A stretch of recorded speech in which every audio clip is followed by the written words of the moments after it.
যে ব্যক্তি নিজেকে আল্লাহওয়ালা বানাইতে চায়, যে ব্যক্তি নিজেকে মুত্তাকি বানাইতে চায়, যে ব্যক্তি নিজেকে জান্নাতি বানাইতে চায়, যে ব্যক্তি আল্লাহর রাস্তার কোনো আল্লাহওয়ালা বুজুর্গের সান্নিধ্যে মুরিদ হয়, সালেক হয়, তাজকিয়া আত্মশুদ্ধি করতে চায়, নিজের জীবন ভেতর বাহির সুন্দর করতে চায়, এই সব কিছু সুন্দরভাবে যেন তার মধ্যে আসে এবং পুরা ইসলাম মানা, খেয়াল করেন কথা, পুরা ইসলাম মানা তার জন্য যদি সহজ হতে হয় তাহলে তাকে 6টি আমলে অভ্যস্ত হইতে হবে। কয়টি আমলে? আবার বলেন, কয়টি আমলে? এই 6টি আমলে যদি কোনো ব্যক্তি অভ্যস্ত হয় তো আল্লাহ তাআলা তাকে পুরা ইসলাম মানার, দিন মানার মতো যোগ্যতা, শক্তি, হিম্মত, তৌফিক আল্লাহ দান করবেন। ইমানের 77 শাখা আল্লাহ নবী সাল্লাল্লাহু আলাইহি ওয়াসাল্লাম বলেছেন, এই পুরা ইমান অতি অল্প সময়ে ধীরে ধীরে তার মধ্যে আত্মস্থ হবে, আসবে। হযরতের মূল ফিকির এটা। এই 1 সপ্তাহ খানকায় উনি এটা বুঝাইছেন যে আমার ফিকির সারা পৃথিবীর মুসলমান যদি প্রকৃত অর্থে দিনদার হইতে হয় তাইলে ইমানের 77 শাখা মানে পুরা ইমান, ইসলামের সবগুলো অংশ নিজের মধ্যে আনতে হবে, নিজের মধ্যে বাস্তবায়ন করতে হবে, তাইলেই সে পরিপূর্ণ দিনদার। কথা বোঝেন নাই আপনি? একটা লোক তো নামাজ পড়ে মাশাআল্লাহ, কিন্তু উনি মসজিদ থেকে বের হয়ে দোকানে গিয়ে সুদের লেনদেন করে, ওজনে কম দেয়, ধোকা দেয়, মালটার গুণাগুণ মিথ্যা বলে, এই লোকটা কি পরিপূর্ণ দিনদার? একটা তো আছে মাশাআল্লাহ, কিন্তু ওইটা তো নাই, ওইটা তো নাই। একজন নারী নামাজ তো পড়ে কিন্তু পর্দা তো করে না। একজন পুরুষ ছেলে মেয়ের খাদ্য খাবারের খরচ তো করে, কিন্তু তাদের জন্য টেলিভিশন, নাচ গান এটা দেখার জন্য ব্যবস্থা করে। তো একদিকে দিনদার একটা মানে তো আরো 10টা মানে না, তো এই লোকটা কি পরিপূর্ণ দিনদার হইল? এই হযরত বলেন ইমানের 77 শাখা, এই সবগুলো শাখায় যে সমানভাবে মানে আমলে অভ্যস্ত হবে তাকেই বলা হবে পরিপূর্ণ দিনদার। তার জন্যই জান্নাত, তার জন্যই জাহান্নামের মুক্তি। সাহাবায়ে কেরাম ইসলাম মানছে কয়টা, ছাড়ছে কয়টা? কথা কয় না। মানছে কয়টা, ছাড়ছে কয়টা? আউলিয়ায়ে কেরাম, যাদেরকে আমরা আউলিয়া বলি, বুজুর্গ বলি, পীর মাশায়েখ বলি, তারা মানছে কয়টা, ছাড়ছে কয়টা? সব মানছে, সব মানছে। ঈমানও ঠিক করছে, ইবাদতও ঠিক করছে, মুআমালাতও ঠিক করছে, মুআশারাতও ঠিক করছে, আখলাকও ঠিক করছে, বাজারও ঠিক রাখছে, আবার কি নামাজও ঠিক রাখছে। স্ত্রী সন্তানের প্রয়োজন পূরণ এটাও ঠিক রাখছে, রাত্রি গভীরে তাহাজ্জুদের নামাজ, আল্লাহর বন্দিগি, জিকির, তেলাওয়াত এটাও ঠিক রাখছে। এজন্য পূর্ণ ইমানদার হওয়া চাই, পূর্ণ দিনদার হওয়া চাই। আমি বাপ কত সময় আপনারা আমার মুখে শুনছেন এই কথাটা, আমি প্রায় বলি যে ও আল্লাহর বান্দারা, বাবা, চাচা, মুরব্বীরা অনেকেই বলে এখন আর বয়স শেষ, 60-70 বছর হয়ে গেছে, ছেলে ফেলে যায়, মোটামুটি লাইন ফাইন করছি, অন আল্লাহ আল্লাহ করিয়া কোন রকম মরে গেলে হয়েছে, মরলেই হয়েছে, কবরে যাওয়ানোর বাকি আর না। আমি সবসময় বলি যে বাপ, কোন রকম কবরে যাইয়েন না, কোন রকম প্রয়োজনে চেষ্টা করেন আর কিছুদিন বেঁচে থাকতে। সান যে দুনিয়া থাকতে পারেননি, প্রয়োজনে জিফুত্রে বলেন যে টাঙ্গাইয়া তুই তো কোনানে আমনে রে, যাতে আপনি না মরেন। কারণ কোন রকমে মরলে বিপদ আছে, কোন রকম বাঁচলে তারপরও যাই পারেন আপেল মালটা আরো কিছু খাইতেন পারবেন, কিন্তু কোন রকম মরলে ফেরেশতার ফিরায় কবরে আপনি থাকতে পারতেন না। ঠিক কিনা বলেন না কেন? আল্লাহ কি আপনারে আমারে কোন রকম কবরে যাইতে কইছে? তো আপনি দি কোন রকম যাওয়ানোর লাইন ধরছেন। ওয়ালা তামুতুন্না ইল্লা ওয়া আনতুম মুসলিমুন। এর মানে কি পূর্ণ মুসলমান না হয়ে মৃত্যুবরণ করো না। তা আপনি দি কোন রকম রব্বুল আলামিন বলেন, ইয়া আইয়ুহাল্লাযীনা আমানু দুখুলু ফিস-সিলমি কাফা, হে ঈমানদার মুমিন, পুরাপুরি ইসলামের মধ্যে পরিপূর্ণভাবে প্রবেশ করো। দূর, একটা আছে 10টা নাই, 10টা আছে 20টা নাই, এমন আপনি যদি বলেন আমি পারবো, পারবেন, আপনি পারবেন, আপনি মানুষ, আপনি গরু ছাগল না। মানুষ পারবে বলেই আল্লাহ তাআলা মানুষের জন্যই বিধান দিয়েছেন, ঠিক কিনা বলেন না?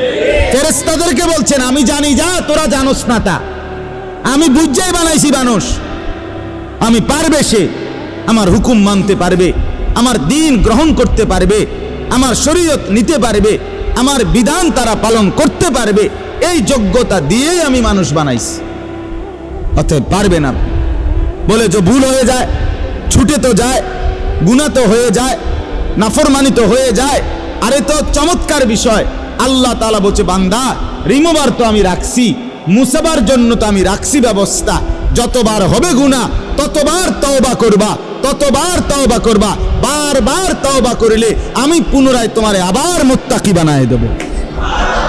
অজু তো ভাঙবেই, আবার অজু করবা, তাইলে তুমি নিয়মিত অজুওয়ালাই হয়ে যাবে। কথা বুঝেন না? একজন মানুষ যদি নিয়ত করে আমি সর্বদা অজু সহ থাকবো, তাহলে এ বেটা তো আর পেশাব করতে পারতো না।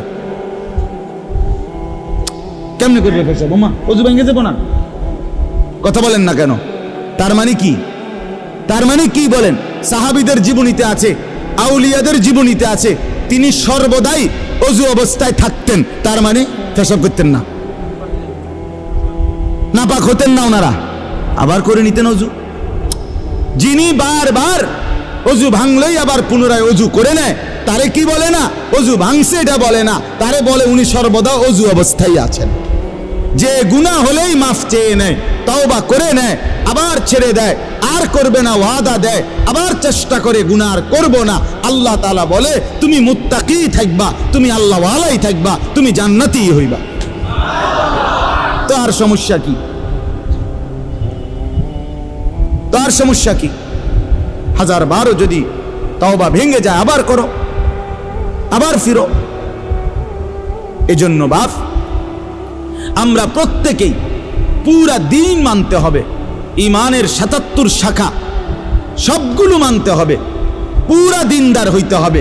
আর এর জন্য বিশেষ শক্তি সঞ্চয়ের জন্য শরীরের মধ্যে ভিটামিন শক্তি আনয়নের জন্য 6টা জিনিস লাগবে। 1 নাম্বার, এই 10 আয়াতের আলোকে বলতেছি, 1 নাম্বার হলো কিয়ামুল লাইল, তাহাজ্জুদ নামাজ, রাত্রিকালীন নামাজে অভ্যস্ত হইতে হবে।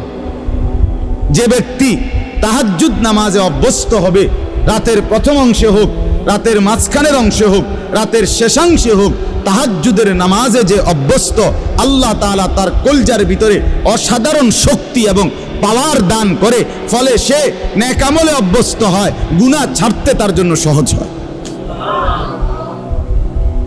আলাইকুম বিকিয়ামিল লাইল فإنه دأب الصالحين قبلكم وهو قربة لكم إلى ربكم ومكفرة للسيئات ومنهاة عن الإثم। আল্লাহ নবী বলেন সব সময় আমার উম্মত তাহাজ্জুদ নামাজ পড়িও। আল্লাহ নবী বলেন কেন? যেহেতু এটা আমার আগে আদম থেকে নিয়ে যত নেককার মানুষ ছিলেন প্রত্যেকের আমল ছিল। কেন পড়ো? যেহেতু তাহাজ্জুদ নামাজে বান্দা আল্লাহর সবচেয়ে ঘনিষ্ঠ হয়। আর কেন? যেহেতু তাহাজ্জুদ নামাজ বান্দার রাশি রাশি গুনাহ মাফ করে দেয়। আর কেন? যেহেতু তাহাজ্জুদ নামাজ বান্দাকে গুনাহ থেকে বিরত রাখে। এই 1 নাম্বার আমল কি বলেন? এখন যদি বলেন যে হুজুর নামাজে তো পড়ি না, তো নামাজ পড়েন, 5 ওয়াক্ত নামাজে অভ্যস্ত হন, তার সাথে সাথে তাহাজ্জুদ নামাজ পড়েন। 4 রাকাতই হোক, 8 রাকাতই হোক, 2 রাকাতই হোক, অল্প অল্প করে যারা আলহামদুলিল্লাহ নামাজি আছেন নিয়মিত, আপনারা প্রত্যেকেই তাহাজ্জুদ নামাজে অভ্যস্ত হন। তাহাজ্জুদ নামাজের সর্বোত্তম সময় হলো কিছুক্ষণ ঘুমাইয়া এরপরে উঠে পড়া, এটা হলো সর্বোত্তম।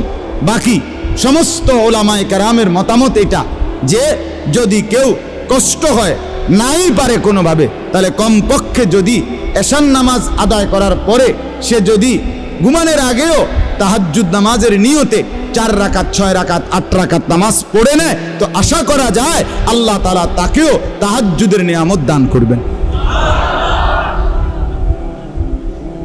ঠিক আছে না? ইনশাআল্লাহ চেষ্টা করবেন, চেষ্টা করবেন। 2 নাম্বার, কোরআনুল কারীমের বেশি বেশি তেলাওয়াত, সহজভাবে, সুন্দরভাবে, বিশুদ্ধভাবে, সঠিকভাবে, একবারে মনের মধ্যে আল্লাহ তাআলার মহব্বত আর ভালোবাসা নিয়ে, অর্থাৎ বিশুদ্ধ কোরআন তেলাওয়াত, তারতিলুল কোরআন। 2 নাম্বার কি বলেন না? না শুধু কোরআন তেলাওয়াত করলে হইতো না, বিশুদ্ধ কোরআন তেলাওয়াত। বলেন 2 নাম্বার কি? যার বিশুদ্ধ নাই, বিশুদ্ধ করতে হবে। আমি ওনার এই বয়স কি আসেনি, কোন বয়স নাই? কি কথা কোন বয়স নাই আপনার? এসব বললে হইতো না। তাইলে কি 2 নাম্বার আমল কি বলেন? এই কোরআন তেলাওয়াতের বরকতে আল্লাহ তাআলা ওই ব্যক্তির মধ্যে ইসলাম মানা সহজ করে দিবেন, গুনাহ ছাড়া সহজ করে দিবেন। গুনাহ ছাড়তেই মন চাই, আমল করতেই মন চাই। সুবহানাল্লাহ। বলেন 1 নাম্বার কি? সবাই বলেন। 2 নাম্বার কি? 3 নাম্বার আল্লাহ তাআলার জিকির। ওয়াদকুর ইসমা রাব্বিক। 3 নাম্বার আল্লাহ তাআলার জিকির। সকাল বিকাল দুপুর সন্ধ্যা দাঁড়িয়ে বসে শুয়ে হর হালাতে আল্লাহকে ডাকা, জবানে সবসময় আল্লাহকে ডাকা। সুবহানাল্লাহ, আলহামদুলিল্লাহ, আল্লাহু আকবার, লা ইলাহা ইল্লাল্লাহ, সুবহানাল্লাহ, আলহামদুলিল্লাহ, আল্লাহু আকবার, লা ইলাহা ইল্লাল্লাহ, সুবহানাল্লাহ, আলহামদুলিল্লাহ, আল্লাহু আকবার, লা ইলাহা ইল্লাল্লাহ, আস্তাগফিরুল্লাহ, আস্তাগফিরুল্লাহ, আস্তাগফিরুল্লাহ, আস্তাগফিরুল্লাহ, আস্তাগফিরুল্লাহ, আস্তাগফিরুল্লাহ, সাল্লাল্লাহু আলাইহি ওয়াসাল্লাম, সাল্লাল্লাহু আলাইহি ওয়াসাল্লাম, সাল্লাল্লাহু আলাইহি ওয়াসাল্লাম, সাল্লাল্লাহু আলাইহি ওয়াসাল্লাম। আমার বাপ মনোযোগ দিয়া মহব্বতের সাথে হাঙ্গামা না কইরা, বিরাট বড় মজমার দরকার নাই, আপনি একলাই চুপচাপ কোনো ওই হুল্লুর মানে একারে হেসকানি না কইরা নীরবে সুন্দর করে কিছুক্ষণ এরকম জিকির করতে থাকেন, খোদার কসম জিহ্বাটাই মধু হয়ে যাবে, জবান শিরি হয়ে যাবে, মধু হয়ে যাবে, মধু, কলিজা আলোকিত হয়ে যাবে। কিছুক্ষণ পরে অনুভব হবে দিল আমার নূরানি হয়ে গেছে, আলোকিত হয়ে গেছে, দিল শান্ত হয়ে যাবে, পেরেশানি দূর হয়ে যাবে। তাহলে 1 নাম্বার কি বলেন? 2 নাম্বার কি? বিশুদ্ধ কোরআন তেলাওয়াত। 3 নাম্বার কি? জিকির। আল্লাহ তাআলার জিকির করবেন তো ইনশাআল্লাহ? চেষ্টা করবেন। ছেলেরা বাপ তোমরাও চেষ্টা করো, গাফলতি করো না ভাই, কোরআন পড়তে শিখো, পড়তে শিখো। তুমি মুসলমানের সন্তান, তুমি কোরআন পড়ো ভাইয়া। এই বাংলা, অঙ্ক, ইংরেজি, পদার্থ, জীববিজ্ঞান এগুলো হাসরের ময়দানে জিজ্ঞেস করবেন, তো কোরআন জিজ্ঞেস করবে, কোরআন সুপারিশ করবে। নবীজি বলছে ওইগুলোকে বাদ দেওয়ার কথা বলি না, ওগুলো দুনিয়া চলবে, কিন্তু কোরআন দুনিয়াও চলবে, আখিরাতও চলবে। আল্লাহ নবী সাল্লাল্লাহু আলাইহি সাল্লাম বলেন আসসিয়াম ওয়াল কোরআন ইয়াশফাআন লিল আবদ। রমজানের রোজা আর আল্লাহ তাআলার কোরআন তিলাওয়াত সরাসরি আল্লাহর বান্দার জন্য আল্লাহর কাছে সুপারিশ করবে। রোজা বলবে আল্লাহ দিনটা তারে আমি অভুক্ত রাখছি, আর কোরআন বলবে আল্লাহ রাতটা তারে আমি তেলাওয়াতে ব্যস্ত রাখছি, তারে এখন কেমনে শাস্তি দিবেন? আল্লাহ বলে বাবুরে তোমরা যেহেতু 2 জন 2খানে চাপ দিছ, যাও দিলাম, মাফ করে দিলাম। তাহলে 1 নাম্বার হলো কিয়ামুল লাইল, এই আমলটার মূলত নাম হলো কিয়ামুল লাইল, তাহাজ্জুদ। 2 নাম্বার কি? বিশুদ্ধ কোরআন তেলাওয়াত। 3 নাম্বার কি? এই 3টা হলো অঙ্গ প্রত্যঙ্গ দিয়ে করা, মানে বাহ্যিক। জিকির করবেন কি দিয়া? জবান দিয়া, ঠিক না বলেন? কোরআন তেলাওয়াত করবেন কি দিয়া? জবান দিয়া। আর তাহাজ্জুদ নামাজ পড়বেন কি দিয়া? পুরা বডি দিয়া, পুরা অঙ্গ দিয়া, নাকি? এটা। আর তিনটা, পরের তিনটা হলো ভিতরে, কলজের ভিতরে থাকতে হবে, ভিতরে থাকবে। 1 নাম্বার মানে 4 নাম্বার, হ্যাঁ, তাবাত্তুল, এটারে বলে তাবাত্তুল। কন্ত তাবাত্তুল, তাবাত্তুল অর্থ হইল সব কিছুর থেকে সম্পর্ক বিচ্ছিন্ন করে হৃদয় মন শুধু আল্লাহর সাথে সম্পর্ক যুক্ত করা। দিল আমার শুধু আল্লাহকে ডাকে, মন আমার শুধু আল্লাহকে ডাকে, ভাবনা আমার শুধু আল্লাহকে নিয়ে, আমার চাওয়া পাওয়া সব আমার আল্লাহর কাছে, আমার আবেগ অনুভূতি সব আমার আল্লাহর কাছে। দুনিয়ার কাছে আমি কিছুই চাই না, যা চাই, যা পাবো মনে করি সব আমার আল্লাহর কাছে। অন্তর আল্লাহর সাথে কি করা? সম্পর্কিত। ও তাবাত্তাল ইলাইহি তাবতীলা, তাবাত্তুল।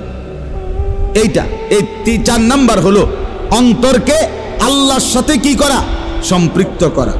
বলে এটাকে সারাক্ষণ সম্ভব? একটু একটু করে বাড়ান, অল্প অল্প করে বাড়ান, আস্তে আস্তে বাড়ান, আল্লাহ তৌফিক দান করেন। 5 নাম্বার মানে 2 নাম্বার। 5 নাম্বার হলো আল্লাহ তাআলার উপরে সর্বাবস্থায় তাওয়াক্কুল। কার উপরে? তাওয়াক্কুল, ভরসা। ভরসা কার উপরে?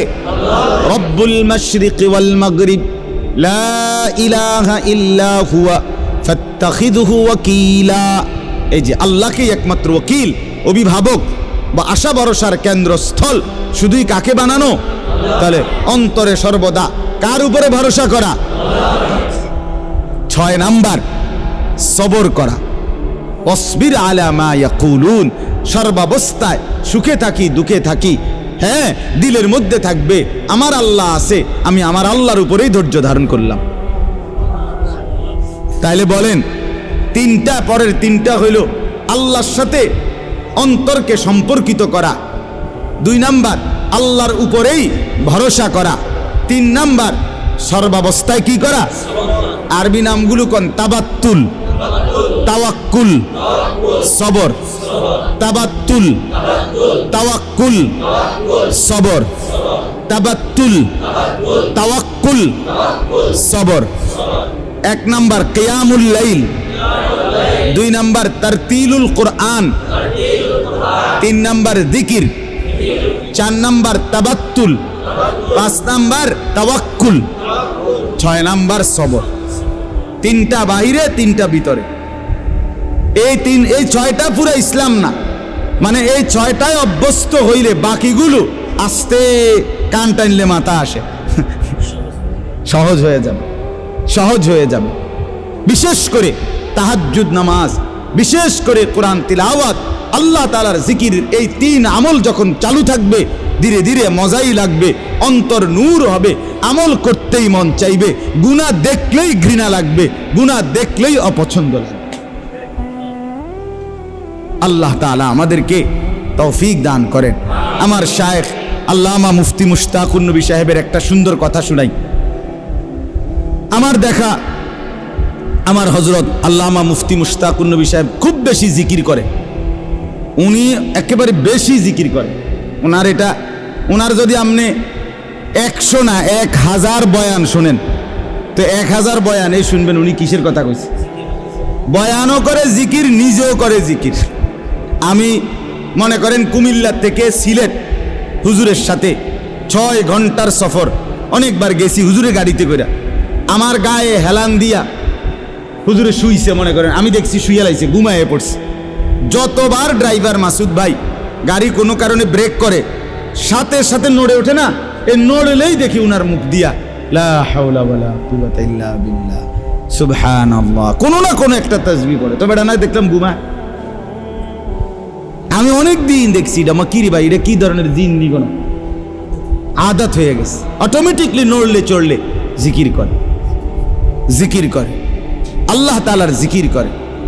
এই যে জিকির, এই জিকিরের ভীষণ পরিমাণ অভ্যস্ততার কারণে তো হযরতের মধ্যে একটা জিনিস আমি শুধু এটা বলার জন্য, একদিন বহুবার বলছে, অনেক সময় বলে, কয় যে আমি যখন ঘর থেকে বের হই, শুনতেছেন, হুজুর বলেন, আমি যখন ঘর থেকে বের হই তখন আমি আমার আল্লাহর কাছে বলি, আল্লাহ, এই আমার দুইটা চোখ, এখন আমি রাস্তায় বের হচ্ছি, এই দুই চোখে যদি রাস্তার কোনো বালু, খড়কুটা এরকম কিছু আইসা যদি পড়ে, তাইলে আমার চোখের ভীষণ ক্ষতি হবে, জাহিরি ক্ষতি, বাহ্যিক ক্ষতি হবে চোখের, ঠিকই না বলেন না? বলে, আল্লাহ, এই ক্ষতি থেকে আমার চোখকে আপনি বাঁচান। সাথে সাথে হযরত বলে, আমি আল্লাহর কাছে বলি, আল্লাহ, ঠিক তেমনি ভাবে এই চোখ যদি কোনো ভিন নারীর প্রতি পড়ে, তাইলেও আমার এই চোখের ক্ষতি হবে, আখিরাতে ক্ষতি হবে। আমার এই চোখে সীসা গলাইয়া ঢেলে দেওয়া হবে। অতএব আপনি আমার এই চোখকে বাহ্যিক ক্ষতি থেকেও বাঁচান, আপনি আমার এই চোখকে আখিরাতের ক্ষতি থেকেও বাঁচান। হুজুর বলেন, কয় এই দোয়ার বরকতে, আল্লাহ তাআলার জিকিরের বরকতে, কয় হাজারো ঘন্টা রাস্তায় চলার পরেও আমার কাছে রাস্তায় নজর কোনো দিকে তাকাইলেও গাছ আর মানুষ একই রকম মনে হয়। অনেক দিন বলছে, কয় যে গাছ যেরকম মনে হয় মানুষও এমনই মনে হয়, আলাদা কোনো এটা নিয়ে কি হয় না, কু নজর, বদ নজর হয় না। এই জন্য বললাম, একটা আমল এখানের মধ্যে জিকির, এটা আরো 100 আমলটাকে কি করে দেয়, সহজ করে। আল্লাহ তাআলা আমাদের প্রত্যেককে তৌফিক দান করেন, কবুল করেন।